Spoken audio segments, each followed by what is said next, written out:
nossa imperfeição jamais seja impedimento para a sua atuação, pois teu é o reino, Senhor, tua é a glória, teu é o poder, Senhor, tua é a majestade, ó Deus, e não há nada que seja impossível para ti, Senhor. Nada comparado ao Senhor é digno de ter o teu tamanho, ó Pai. Nada, Senhor, nada, Deus. E o Senhor é o nosso Pai, o Senhor é o nosso pastor, o Senhor é o abraço que nos falta, o Senhor é aquilo que nos completa, é aquele que nos completa, o Senhor é aquele que nos abraça nesta noite, e nós te adoramos, ó Deus. Amém. Há uma presença linda neste lugar, você reconhece essa presença? Há uma presença linda que vai até a sua casa, porque Ele está aí. Ele é Deus, Ele é o único que pode estar lá e estar aqui. Ele é onisciente, Ele sabe tudo. Ele sabe o que passa no seu coração. Eu e você podemos supor pelas pistas, né? Que às vezes nós damos uns aos outros. Mas Ele sabe tudo. E Ele tem uma palavra para você e para mim. Ele tem uma palavra, está? Esta noite, que o Senhor tem colocado no meu coração, está no livro de 1 Reis, no capítulo 19. Fique em pé por mais um pouquinho. Por mais um pouquinho. Que dia especial, um dia em que se comemora o Dia das Mães, dia alegre para alguns, triste para outros. Mas o Senhor tem uma palavra de vida para nós. O Senhor tem uma palavra de orientação para seguirmos em frente. O Senhor tem uma palavra de direcionamento. Tem uma palavra para a gente, sempre para nos colocar nos trilhos, para seguirmos com um prumo, para seguirmos com uma direção. Diz assim a palavra do Senhor, nós leremos até do versículo 15, vou ler até com um pouquinho de rapidez, não acelerarei demais, mas eu vou ler com rapidez. Ora, Acabe contou a Jezabel tudo que Elias tinha feito, e como havia matado todos aqueles profetas à espada. Por isso Jezabel mandou um mensageiro Elias para dizer-lhe, que os deuses me castiguem com todo rigor, se amanhã nesta hora eu não fizer com a sua vida o que você fez a deles. Elias teve medo e fugiu para salvar a vida em Berseba de Judá. Ele deixou o seu servo. E entrou no deserto caminhando um dia, chegou a um pé de giesta, sentou-se debaixo dele e orou, pedindo a morte. Já tive bastante, Senhor. Já deu, né? Tira a minha vida, não sou melhor do que os meus antepassados. Depois se deitou debaixo da árvore e dormiu. De repente um anjo tocou nele e disse, levante-se, coma. Elias olhou ao redor e ali junto à sua cabeça havia pão assado sobre brasas quentes e um jarro d'água. Ele comeu, bebeu e deitou-se de novo. O anjo do Senhor voltou, tocou nele e disse, levante-se, coma, pois a sua viagem será muito longa. Então se levantou, comeu e bebeu, fortalecido com aquela comida, e viajou 40 dias e 40 noites, até chegar a Horebe, o monte de Deus. Ali entrou numa caverna e passou a noite, e a palavra do Senhor veio a ele. O que você está fazendo aqui, Elias? Ele respondeu, tenho sido muito zeloso pelo Senhor, o Deus dos exércitos. Os israelitas rejeitaram a tua aliança, quebraram os teus altares e mataram os teus profetas à espada. Eu sou o único que sobrou, e agora também estão me procurando para matar. O Senhor lhe disse, saia e fique no monte, na presença do Senhor, pois o Senhor vai passar. Então veio o vento fortíssimo que separou os montes, esmigalhou as rochas diante do Senhor, pois o Senhor não estava no vento. Depois do vento houve um terremoto, mas o Senhor não estava no terremoto. Terminando. Depois do terremoto houve um fogo, mas o Senhor não estava nele. E depois do fogo houve o murmúrio de uma brisa suave. Quando Elias ouviu, puxou a capa para cobrir o rosto, saiu e ficou à entrada da caverna. E uma voz lhe perguntou, o que você está fazendo aqui, Elias? Ele respondeu, tenho sido muito zeloso pelo Senhor, o Deus dos exércitos. Os israelitas rejeitaram a tua aliança, quebraram os teus altares e mataram os teus profetas à espada. Eu sou o único que sobrou, e agora também estão me procurando para matar. E por fim, o Senhor lhe disse: volte pelo caminho por onde você veio e vá para o deserto de Damasco.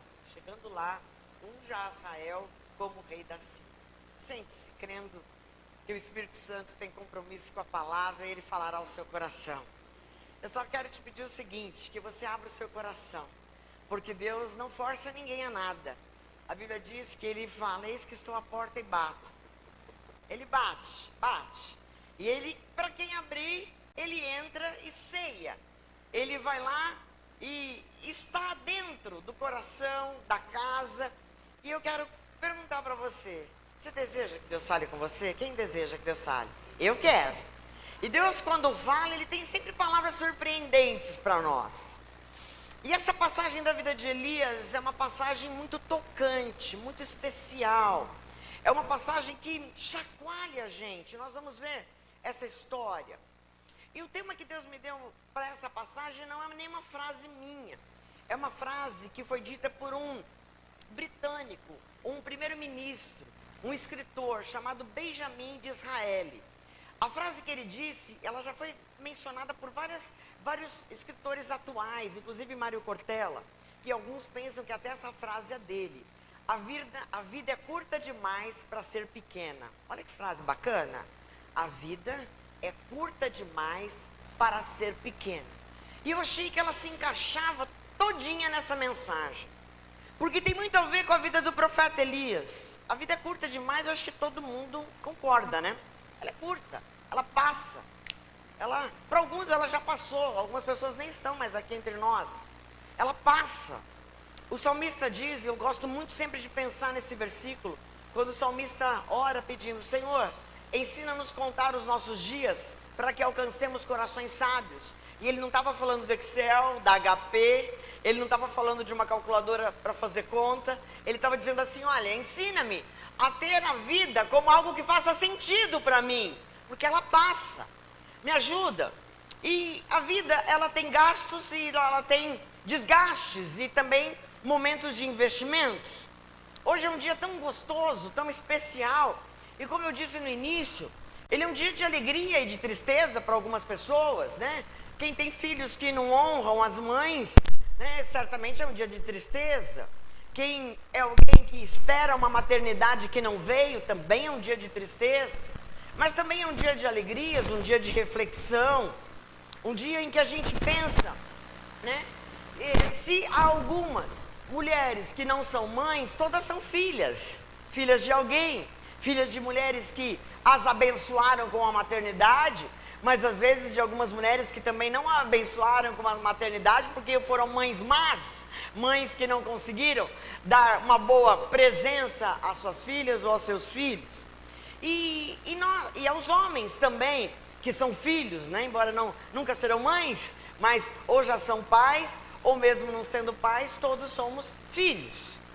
Mas é um dia para pensar com ensinamentos sobre a vida que passa com a mãe ou sem a mãe. Eu já não tenho mais a minha mãe viva e faz falta, né? Não só nesse dia a gente pensa um pouco mais, mas vários outros dias ela me faz bastante falta. Mas em vários outros dias ela é tão presente, porque ela me ensinou muitas coisas, e eu pude aproveitar tantas coisas, eu me vejo nela, eu a espelho, eu a reproduzo, eu dou continuidade a coisas que ela ensinou.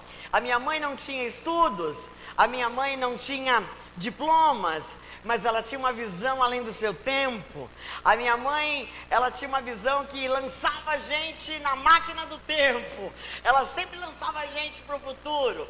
Mas mãe ensinava uma coisa para a gente: viva o presente, agradeçam hoje. E eu tenho isso em mim.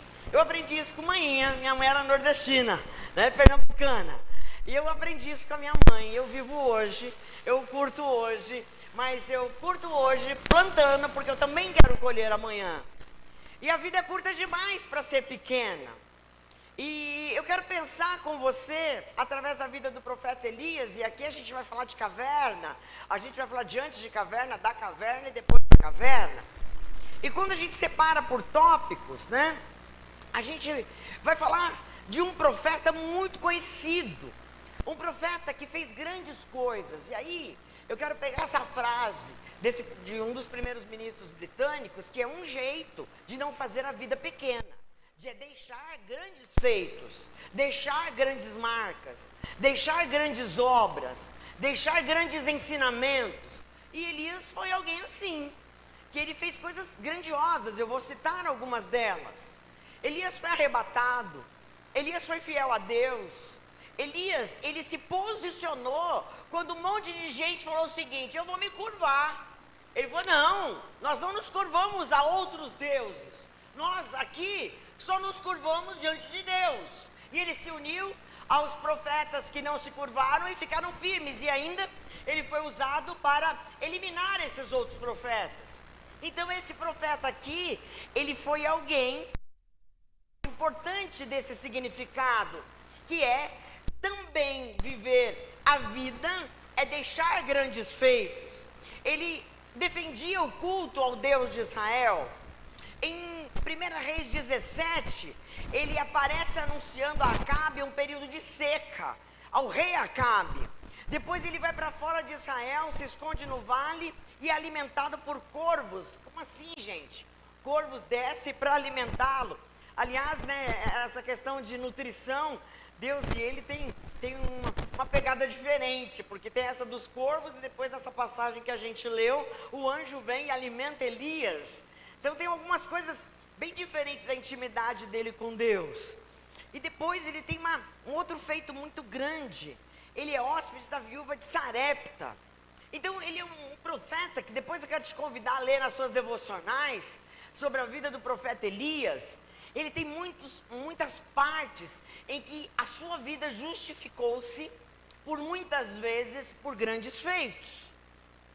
Concorda com isso, irmãos? Agora tem uma outra passagem deles que é o da viúva. A viúva que não tinha como sustentar os filhos, e Deus usa a vida dele para abençoar, faz com que a farinha, a jarra de azeite da viúva não se esvazie. Então, Deus o usa para milagres. Você gostaria de ser usado por Deus para fazer os milagres acontecerem? Não só para receber para você, para Deus usar você para abençoar outros? Esse aqui é um profeta inspirador. No capítulo 18, ele volta e regressa a Israel para condenar o rei por causa da ruína. Ele se propõe a participar dessa disputa. Então ele é alguém que se sacrificou pessoalmente, não se corrompeu e seguiu adiante. Mas houve um momento da vida dele que ele falou assim: agora a casa caiu. Que foi esse momento que a gente leu. Um recado mandado por Jezabel estremeceu Elias.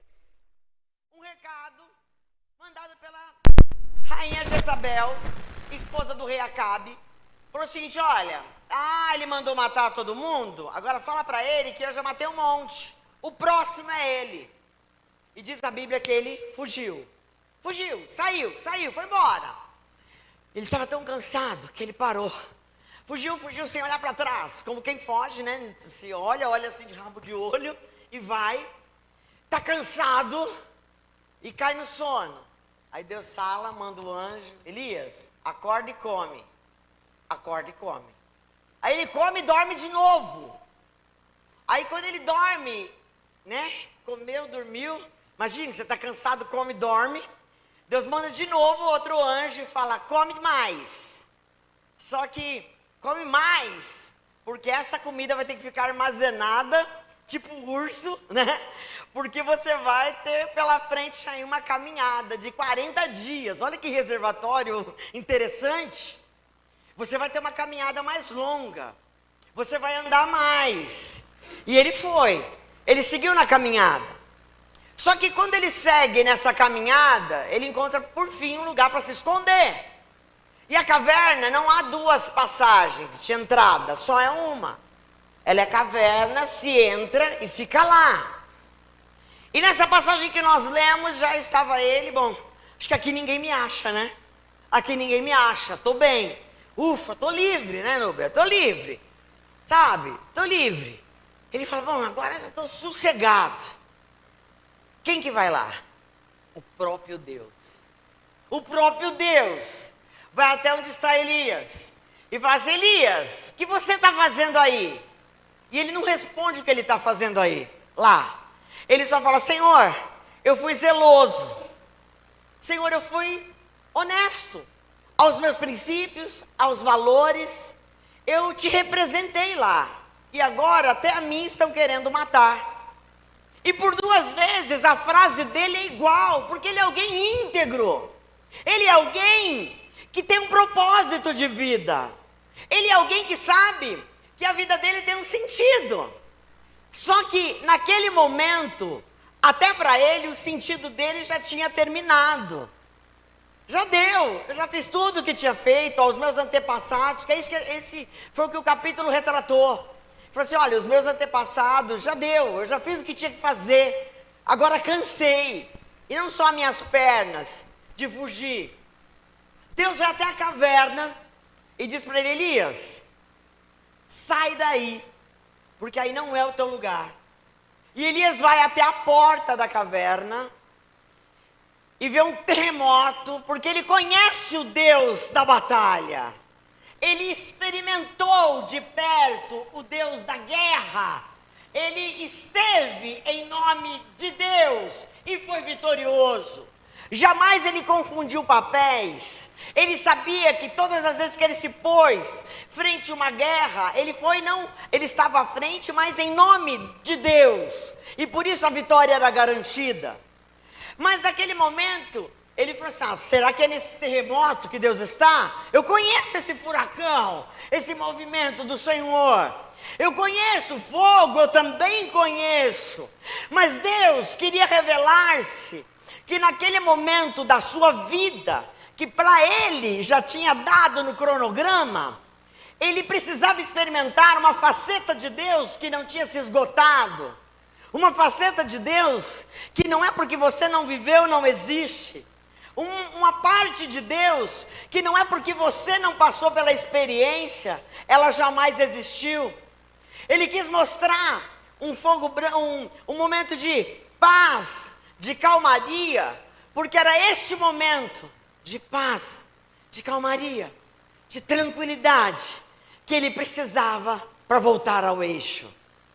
Eu não sei se você já perdeu o eixo alguma vez na sua vida. Eu não sei se você já perdeu o controle da sua própria vida.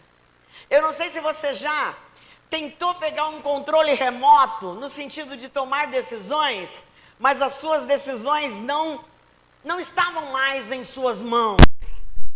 Eu sou uma pessoa bastante saudável. O pastor sempre fala isso para mim: amor, graças a Deus, porque você não para.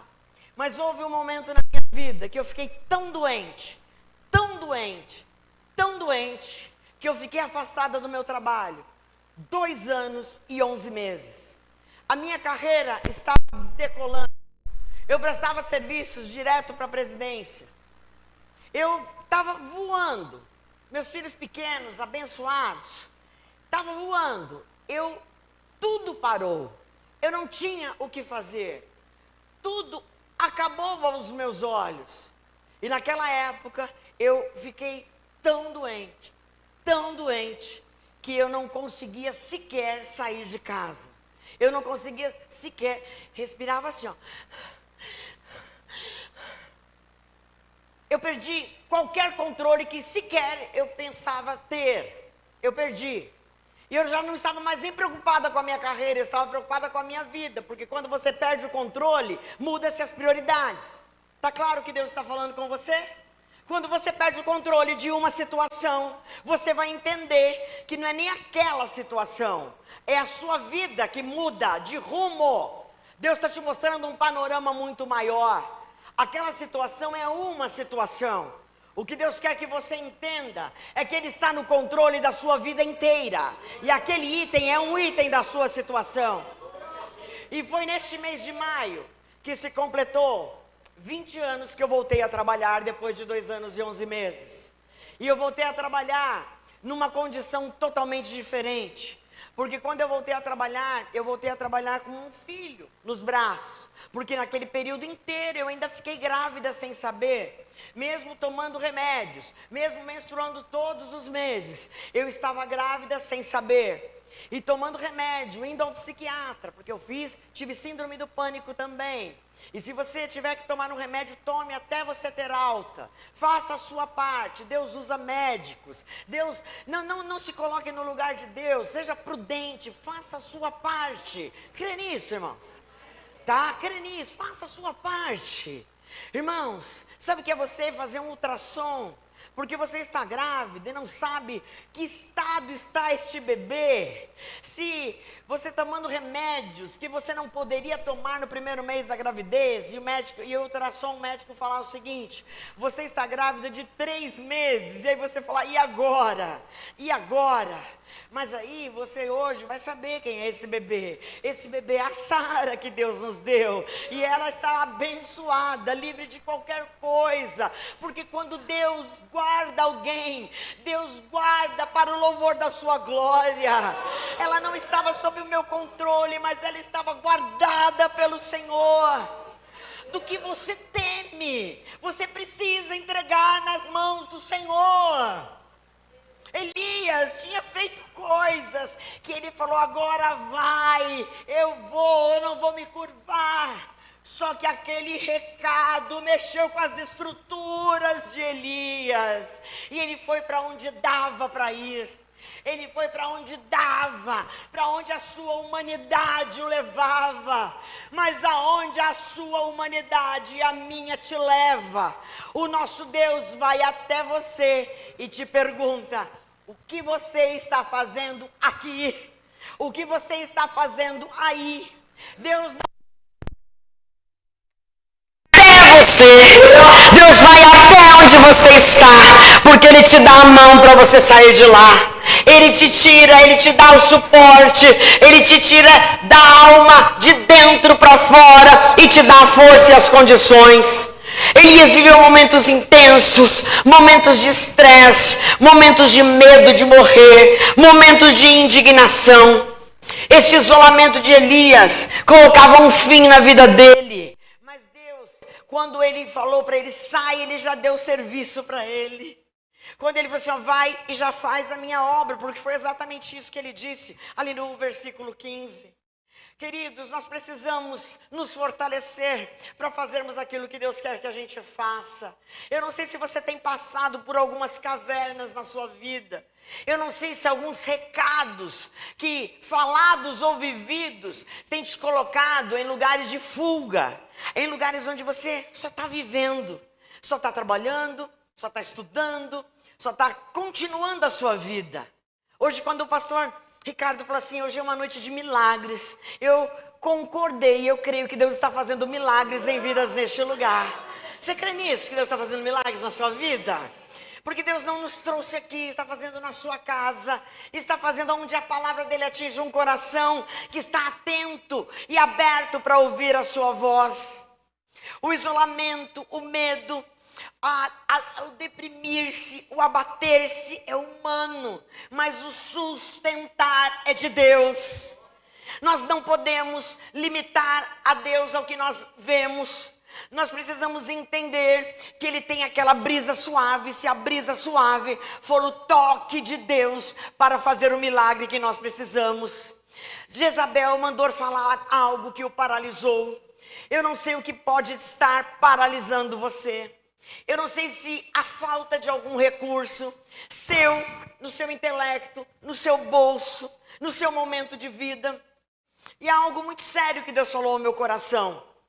Há uma frase que eu já falei, e eu creio que várias pessoas já falaram, e talvez você. Que, por exemplo, filho é coração fora do nosso peito, fora do nosso corpo. Já ouviu essa frase? Faz muito sentido, não faz? Só que eu nunca ouvi ninguém falar, e se alguém já falou, me perdoe, é que eu nunca ouvi. Mas Deus falou algo ao meu coração.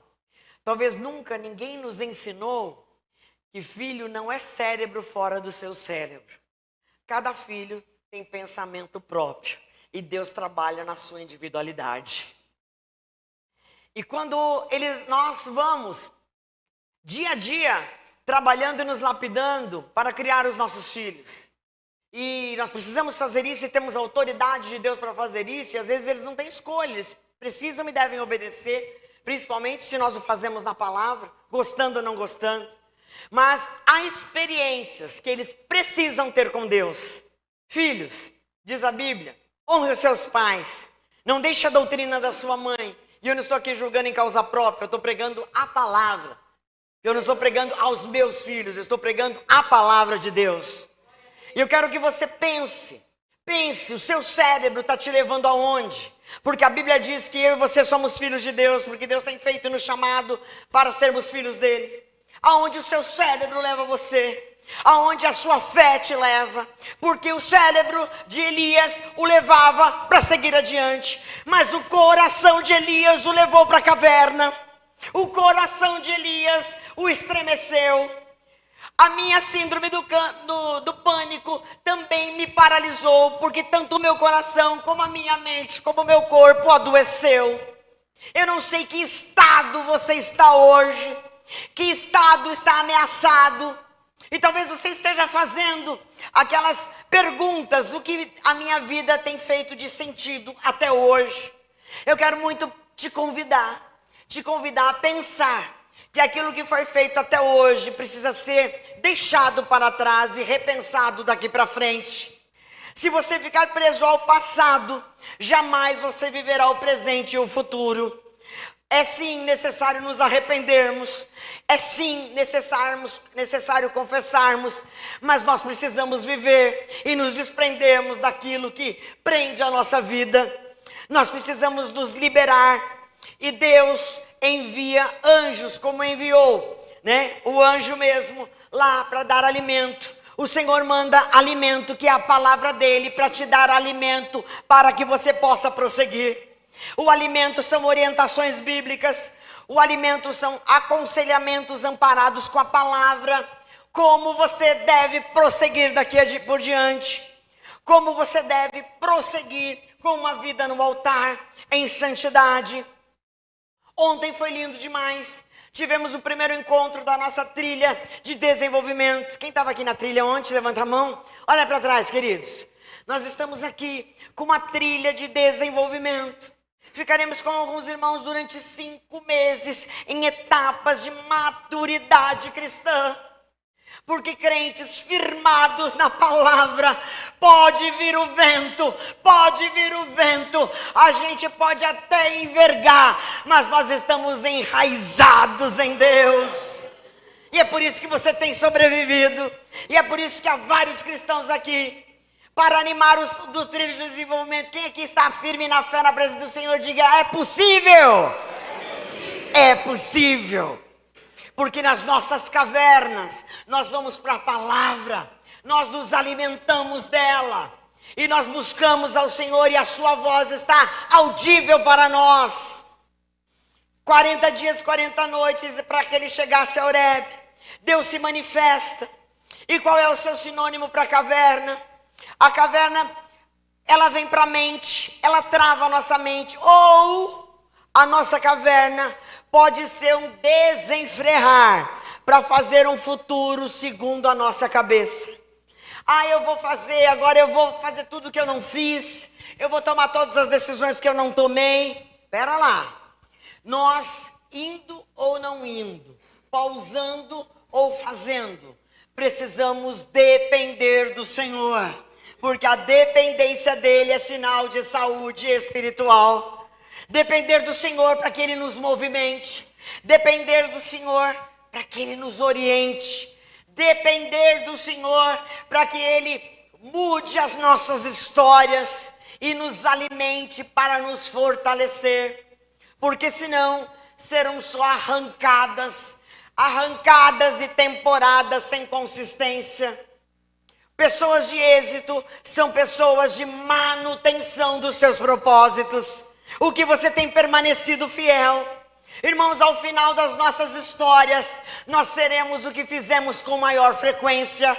O que nós temos feito com maior frequência. O que nos revela são as coisas que fazemos com maior frequência. São as coisas em que acreditamos e colocamos o nosso tempo. Investimos a nossa vida e, de fato, nos desenvolvemos. Quem entende que está num momento que precisa desenvolver-se para os novos tempos da sua vida? Tem ou não tem que se desenvolver? Levante a sua mão. Amém. Irmã Maria fez 70 anos. Que alegria estar com a irmã Maria nesse momento. Que alegria ver a sua casa na presença do Senhor.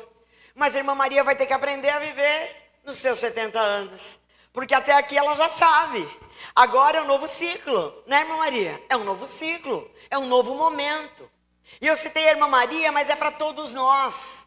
A todos nós o novo ciclo faz nos acessar novos comportamentos. A gente traz de melhor o que a gente já aprendeu, mas nós precisamos nos abrir para o novo de Deus. Nós precisamos nos abrir para aquilo que Deus tem para as nossas vidas. Ontem a Fernanda contava para a gente, daqui a 2 meses, 1 mês e meio, chega o seu bebê. Ela e o Jonatas. É um novo momento da vida deles, é um novo momento na casa deles, é um novo momento no casamento deles, é um novo momento de comportamentos. Irmãos, nós não podemos achar que os comportamentos são iguais. Deus requer de nós arrependimento para aquilo que negamos, o Cristo a que pregamos nos nossos relacionamentos. Nós precisamos nos arrepender e mudarmos de comportamento. Esses dias, a Sara veio falar uma coisa comigo, e eu estava cheia de trabalho, não deixei ela falar meia frase.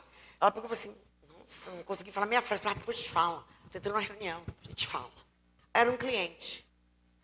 Aí um cliente do Sul falou assim para mim, Rô, a gente tem um trabalho aqui muito legal, é um desafio, e a gente falou, não, tem que ser a Rosana da Ciclos, porque a Rosana, ela é top nisso. Aí, qual que é o trabalho? A gente está com um grupo de diretores aqui, que ninguém consegue ouvir o outro até o final. E a gente precisa falar, não, a Rosana vai ensinar a gente a como ouvir as outras pessoas. Gente, imediatamente depois que eu não tinha conseguido ouvir a Sara.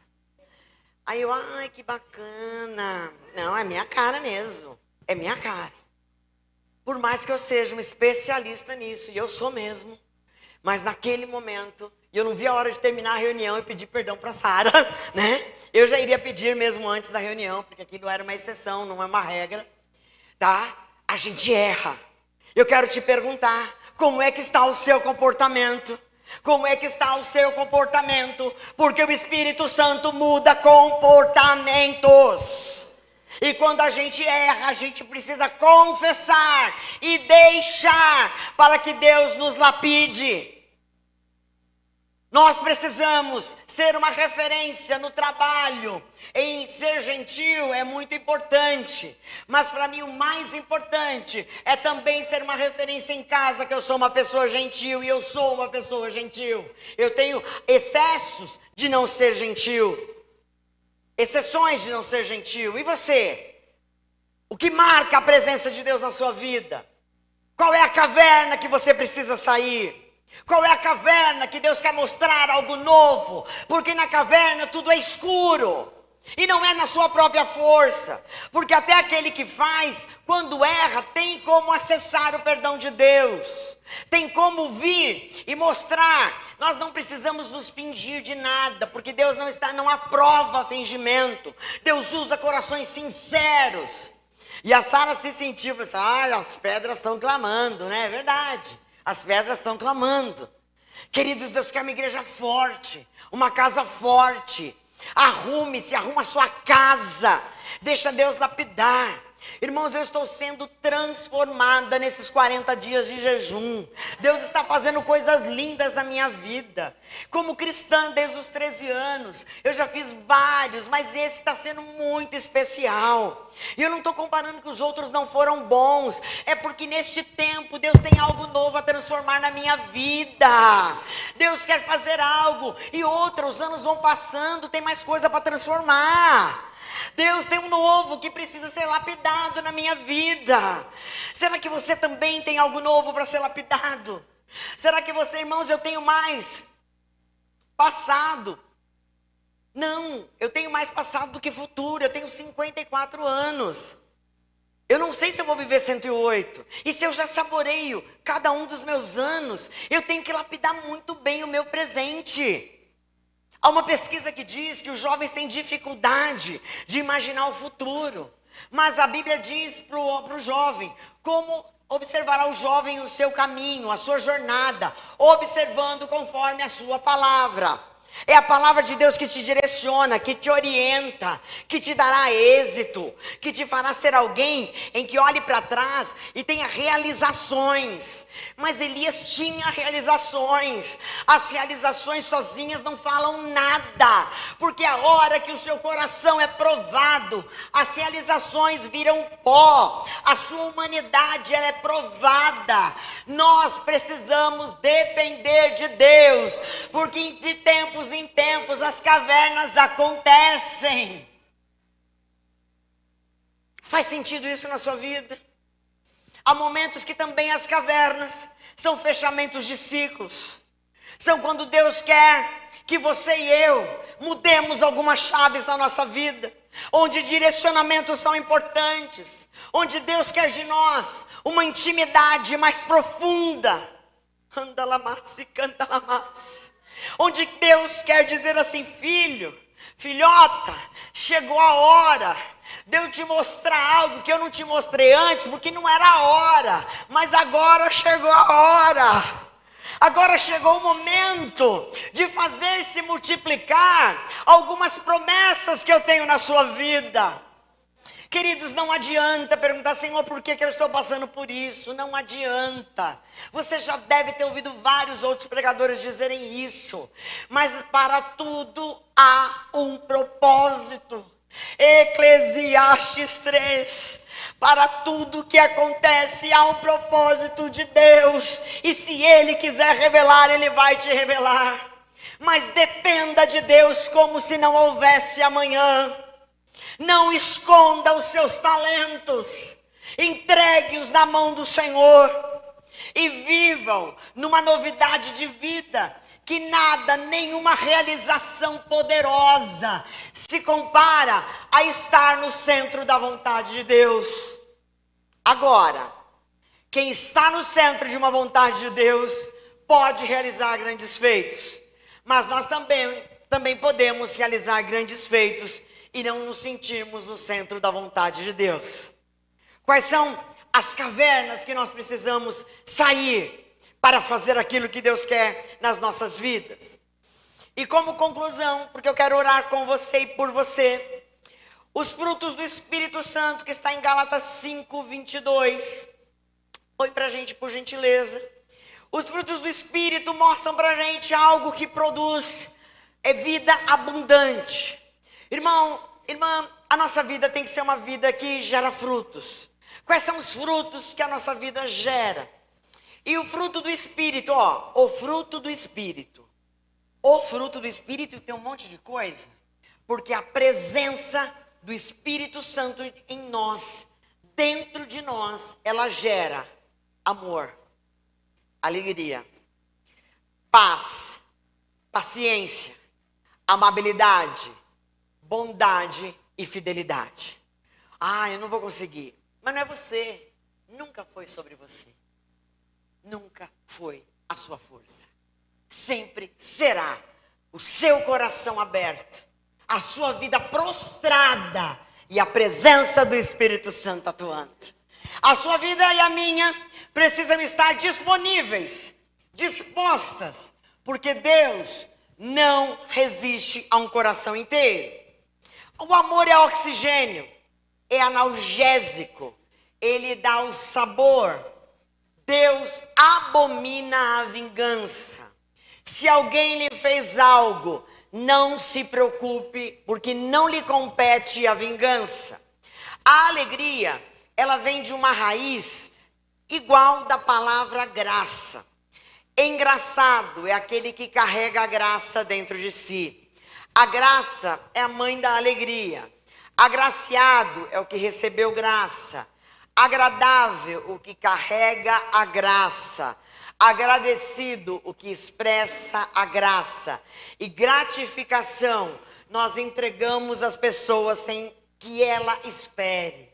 Pessoas alegres são pessoas gratas, que expressam, que demonstram, que vivem olhando para o outro e dizendo: nossa, obrigado, obrigada por ter feito isso. Gratificação, ser cheio da graça. Paz não é só ausência de luta. Shalom ou shalom, ele quer dizer integral, inteiro, perfeito e completo. Alguém que está em paz, ele tem a sua integridade, a sua completude. E a Bíblia diz que a paz de Deus seja o juiz do vosso coração. Se o coração te leva para a caverna, a paz seja o seu juiz. A paz te guie, a paz te faça com condições de esperar a vontade do Senhor se estabelecer. O longo ânimo é o contrário do estopim curto. Longânimo, e eu me lembro muito de Josué. Josué sendo sucessor de Moisés. Moisés, um baita líder. Tudo bem que Josué estava sendo preparado, mas aí Moisés morre. E Josué agora fica no lugar de Moisés. Ele tremeu na base. Aí olha o que Deus faz. Deus chega para Josué e fala assim, ó: ser forte e corajoso e tenha longo ânimo. Eu quero te dizer, tenha ânimo longo, tenha um ânimo bem longo, porque Deus, através do Espírito Santo, estica o seu ânimo. O seu ânimo não é um fogo de palha. Você não é um otimista sem causa, mas você é alguém que consegue ver o problema, mas ter a fé para ir além do problema, porque o seu ânimo não é um ânimo humano apenas, ele é um ânimo dado pelo fruto da presença do Espírito Santo. Benignidade é uma bondade moral, vê o melhor, sendo gentil, sendo bom, não pela sua natureza humana, mas pela presença do Espírito Santo, sendo manso, como fruto do Espírito Santo, oposto de soberbo, humilde. E olha, a Bíblia diz que Deus resiste ao soberbo, mas Deus não resiste ao humilde. Deus não aguenta um coração humilde. Deus não aguenta um coração inteiro. Quando você se achega a Deus, quando eu me achego ao Senhor de um coração completo, o Senhor se inclina para nós. E aí algo interessante. Você sabia que quando nós somos ciumentos, nós estamos exigindo algo que consideramos que temos pouco? Por isso que a Bíblia diz lá em Coríntios 13, 1 Coríntios 13, que o amor não arde em ciúmes, porque nós, quando amamos, amamos com o coração inteiro. E por fim, temperança, equilíbrio, e escolha a mente que você terá, escolha o que o teu coração não vai te enganar, porque a Bíblia diz: sobre tudo que deves guardar, guarda o teu coração, porque dele vem a fonte de vida eterna. Elias tinha grandes feitos. Elias era alguém reconhecido, usado por Deus, não tinha essa vaidade. Ele era alguém que referência, mas diante de uma ameaça em relação à sua própria vida, ele se abateu de tal forma que ele saiu do próprio propósito. Deus não falou para ele que tinha acabado o tempo, e ele tinha intimidade com Deus. Por quê? Que muitas vezes nós queremos assumir um controle que não é nosso. Quero chamar o Ministério de Louvor aqui para ministrar o último hino que eles estavam cantando. Amém? Irmãos, essa é uma palavra que faz a gente pensar. Nós aqui estamos nos preparando para grupos pequenos serem ministrados através dos GCELs, para que mais irmãos manuseiem a palavra, para que mais irmãos tenham acesso a essa palavra, para que você possa ser ministrado e ministrar, e perceba que a nossa luta nunca foi contra as pessoas, contra a carne nem sangue, mas contra potestades malignas em lugares celestiais. Jezabel não era o foco da luta de Elias, nunca foi. Ele não se sentia ameaçado por Jezabel, mas ele foi abatido por aquilo que ela disse, porque ele tinha muito mais coragem em Deus do que medo. Mas ali ele se cansou. Fique em pé, por favor. Mas ali ele se cansou. E eu não sei o quanto você tem se sentido ou estado posicionado para viver o que você precisa viver. E nesta noite é uma noite de erguer as nossas cabeças e olhar a vida para frente. Porque se você tivesse que morrer, já tinha morrido. Pronto, falei. Há uma vida liberada para você. Há uma vida liberada para você. Quando vai ser? Para! Não nos compete saber. A vida é curta demais para ser pequena. Curta demais para ser pequena.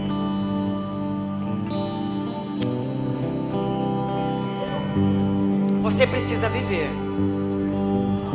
Ter irmãos vegetando e não vivendo. Viver numa plenitude é escancarar-se para Deus num louvor ministrado. É escancarar-se para o Senhor, dizendo: Senhor, o Senhor é tudo para mim. Será que a gente pode dizer isso? Eu gostaria que nós falássemos isso, dizendo: te amo, Deus, reconhecendo que a graça dele nunca falha. Você falha, eu falho, mas a graça dele não.